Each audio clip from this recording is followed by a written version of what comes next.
Zarihuun Wadaajoo ofii shaamaa ta'ee baqee hawaasni akka ilaallatu. Zarihuun Wadaajoo sana booddee bara 81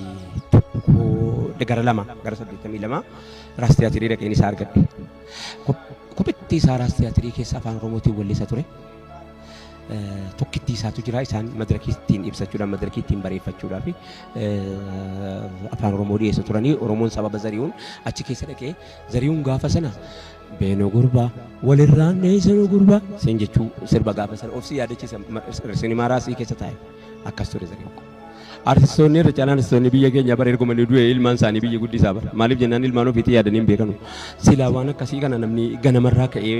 waa tolfataa miti waan akkana artistoonni biyya kanaa gaafuma inni du'e ilmaan isaa isatti guddatti gaa jedhee yaada sana namni Zarihuun Wadaajoo mana hin bitate malee keessa hin jiraanne ammas keessumaa du'e jechuudha mana keessaa reeffi isaa gaggeeffamu bitameef keessa hin jiraanne eeganii dhukkubsatee bitame waan ta'eef maal godhaaf manni ati hin argine manni isaa kun bakka inni itti galee kanaatu mana kanaaf amma dhaloonni hadhaa utuu namni boru gaafa ati duute sadaqaa walitti siin qabiin adhumatti yaadadhuun jedhaan dhaloota addaatiin akka Zarihuun kana taata. Zarihuun Wadaajoo qofatuun artistoonni Oromoo of beekanu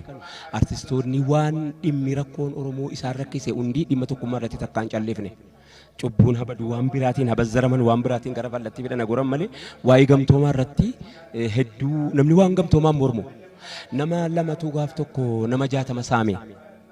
akkamitti jennaanii akkamitti nama 60 akka argisa interview godheef tokko nama isin nama 60 kan isin saame meeqa lama akkamitti isin saame jennaan tokko nu marsee tokko nu keessaa guuree namni walii galee lamatu jabaata nama walii hin galle 60 waan dhiirtiif hojjettee fiddee asiin geesse kana fuudhee gara fuulduraatti tarkaanfachuutu irraa eegama dhimma gamtoomaa irratti si galee ammatu sila akkatti awwaalame kana ka'ee argatee Zarihuun nama namni hammi hangi kun qofti awwaalu miti bara Zarihuun hojii waa walii galle tokko qabna waa walii galaa tokko qabna Zarihuun wanni irratti walii galle biyyaan baanu biyya keessaa baanee lafa kanaan bal'ifnu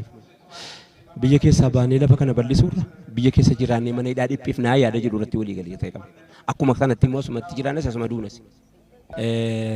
Dhaamsi kamnu dhimma gamtoomaatti dhimma tokkummaatti rakkoo walii jiraa dhukkuba walii garaa namni waliin qabu miilli kophaatti nan dhukkubsadheedhee achi ba'ee harki kophaatti nan dhukkubsadheedhee yoo achi ba'e kophaatti qaamni miidhamaa kanaa jecha dhimma gamtoomaa kanatti yaadamu jechuun dhamma dhagalatamu.